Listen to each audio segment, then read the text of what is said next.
Art is a creative form, which is both admired and hated. There are those who could go to the Tate Modern, the Pompidou Centre, or the Guggenheim for hours, just to stare into the depths of what could just be a blank white canvas, the likes of Robert Rauschenberg's white painting.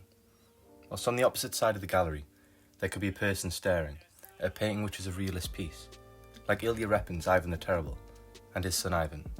Though why they both stare at each painting could be for the same reason or for a completely individual reason.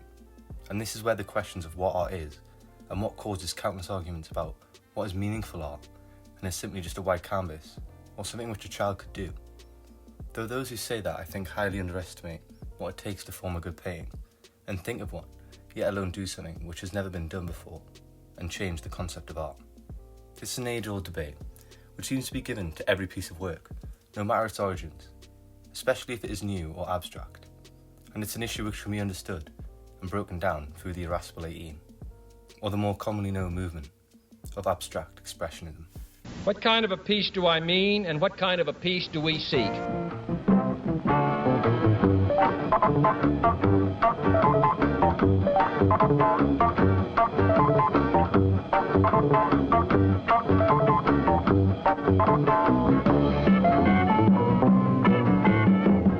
Abstract expressionism is a movement in art which came out of post-World War II New York, with the art in which its name represents being that of abstract forms, divined such artists as Jackson Pollock, Mark Rothko, William de Kooning, Agnes Martin, and so many other greats.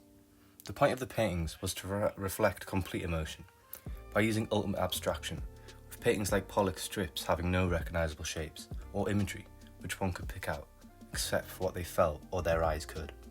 Whilst Rothko's paintings were centred completely around expressing one emotion within a painting, choosing the blending and choice of colours to form emotion. Though how this movement came together was due to World War II. Leading up to World War II, artists fled to Europe for America, leaving behind the capital of the art world, which was Paris, with such painters as Mondrian, Max Ernst, Peggy Guggenheim, and others becoming the catalyst for New York, becoming the art capital of the world. Before their arrival, anything which strayed away from regionalism and social realism would be seen as European and not taken seriously. But with their arrival came the influence of modern art and all it had to offer to America. This would be helped by Peggy Guggenheim, who opened up an art gallery called Art of the Century, where she showed European art such as Dali and Picasso to the public, alongside giving exhibitions to young American artists such as Pollock and Rothko. Peggy giving the first place for the New York School, later known as Abstract Expressionism, to show their work. In 1950, when the Metropolitan Museum of Art put on an exhibition called American Painting of Today, it included an art competition, which involved judges who were seen as conservative and biased against abstract expressionism. This saw many members of the New York School get together and write a letter to the Cosmopolitan, opposing the competition and exhibition, with the letter ending up on the front page of the New York Times. This saw a response from the Herald Tribune, calling the group the Irascible 18, and the abstract expressionism would begin to grow in mainstream, with the group getting to do a photo story with the Life magazine. In this piece, Life magazine wanted the group to stand outside with their paintings. However, the group refused, as they felt it would show them wanting into the Met, not that they were trying to change the landscape of art in America. This is how abstract expressionism was born, as a photo of 15 of the artists was taken by Nina Lee, and showed how the group were trying to change the art world for the good, and were not some radicals shouting for just anything to become art. This was shown immensely by the fact that all those in the group have a completely different style, but all push the same message of abstract expressionism. Make art which portrays feeling and emotion, not physical real-world shapes and people. Within abstract expressionism, there are many successful artists who have gone on to make a name for themselves. However, the likes of Pollock and Rothko have gone down as some of the most famous artists of all time. Though Mark Rothko for me is a favourite, seeing his pieces in person, you really get a sense of what abstract expressionism is. It's big and bold. It's a type of art which you really can stare at and feel an emotion. Mark Rothko was born in what was known as Latvia, but was Russia at the time, in 1903, to a family who were atheist and held very secular views, as his father too was a Marxist. Though by the time he was 10 years old, he would end up in Portland, America, after his family left Russia, with the increasing anti-Semitism, alongside the fear that his two elder brothers were about to be drafted into the Imperial Russian Army. This would see Rothko be an outsider of his native country and continue to be one with his migration to America. Here his father would die of colon cancer, and this would end any ties Rothko had towards Judaism and religion. although he would show great strides in education, gaining a scholarship for Yale University. Though Rothko's years as a younger man around his family and labour unions would see him see Yale as a place for elitists and racists. They saw him drop out in his sophomore year, although he did gain an honour degree 46 years later. This would turn out to be the best move he would ever make, as he would go on to take courses at the Art Students League, taught by Max Weber, a cubist, and enrolled in the Parsons, the New School of Design, which would lead Rothko to meet Adolf Gottlieb, with the two writing a letter complaining to Cosmopolitan about the judging towards expressionist work, which would lead to the fame and notoriety of abstract expressionists. Whilst Rothko hated the name abstract expressionist, it was what would give his name the limelight and the ability for him to be a professional learning artist. But what truly cemented Rothko as a legend of the art world is his work. There is no mistaking a Rothko. When you walk into the likes of the Tate Modern and see the dark, immense pieces, you can't help but stare at them for some time, admiring its depth and scale. Though Rothko did not just get to this place without development, and once he did, he didn't stop. Rothko had 3 stages of his art development. His first was representational art, which was a kind of impressionism, then going into his transitional years, where he began to find a style of mythological abstraction, pitting canvases with large pieces of colour. However, he found the pinnacle of his signature style through inspiration of World War II, which made him want to express tragedy in art like music could do so well.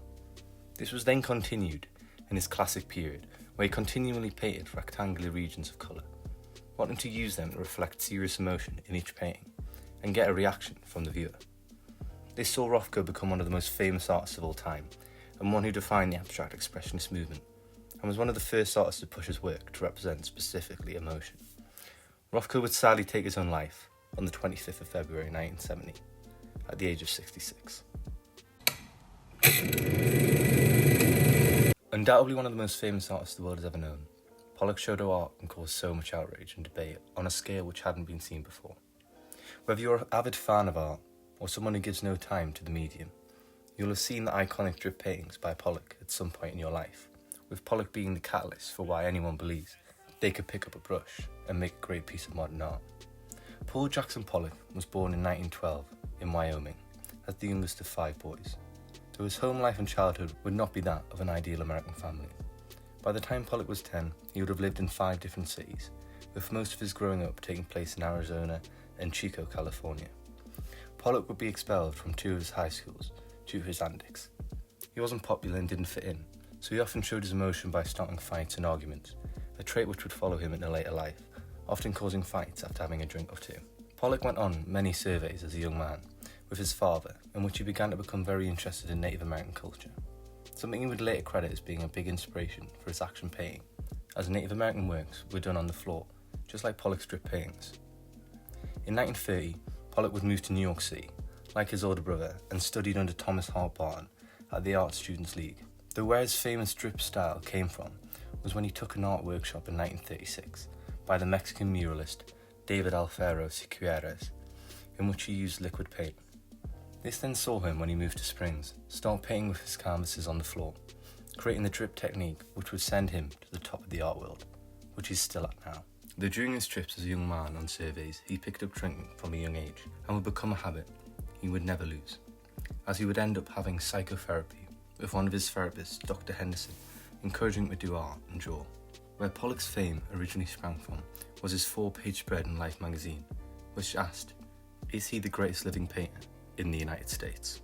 After gaining success for his revolutionary style, Pollock would just stop doing drip paintings and move to a more mixed style instead of just straight abstract expressionism. Pollock would die at the age of 44 in a car accident, though what he left behind was a clear example of how to push the boundaries of what art is, and inspired others to do that in their own outlet, even if it is not art. He left the question posed in the 1949 Life magazine article answered for many. He left behind some of the best works of art which have ever been formed. He left behind Pollock.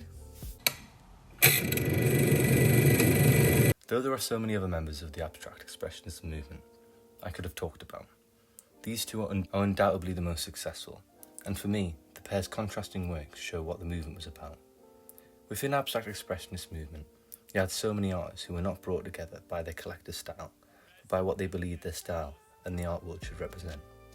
Like Barnett Newman said, we are in the process of making the world to a certain extent, in our own image. This is exactly what they believed they were. A group of artists who wanted to reflect what they saw the world to be, and stop the same old art which had been done 1,000 times, the same art which was showing true form, showing people, figures, the physical. They threw this all away and wanted to show emotion, the emotion which they felt themselves. For me, they were trying to show truth, and not trying to shy away by how they did it. Rothko chose to do it by using great canvases with rings of colour to create visual emotion for the viewer. Pollock did it with a style which had never been dreamed of actually being done, by making endless lines flow all over the canvas in what appears to be complete and random movements. But that is the beauty of it. What we should take from abstract expressionists in all mediums of work and life is to not be afraid to do what you think is right. Instead of just following what appears to be the norm, or is what just a few people are doing, do what you want to do and follow it to the end, because you might just change yourself, your medium, and the world.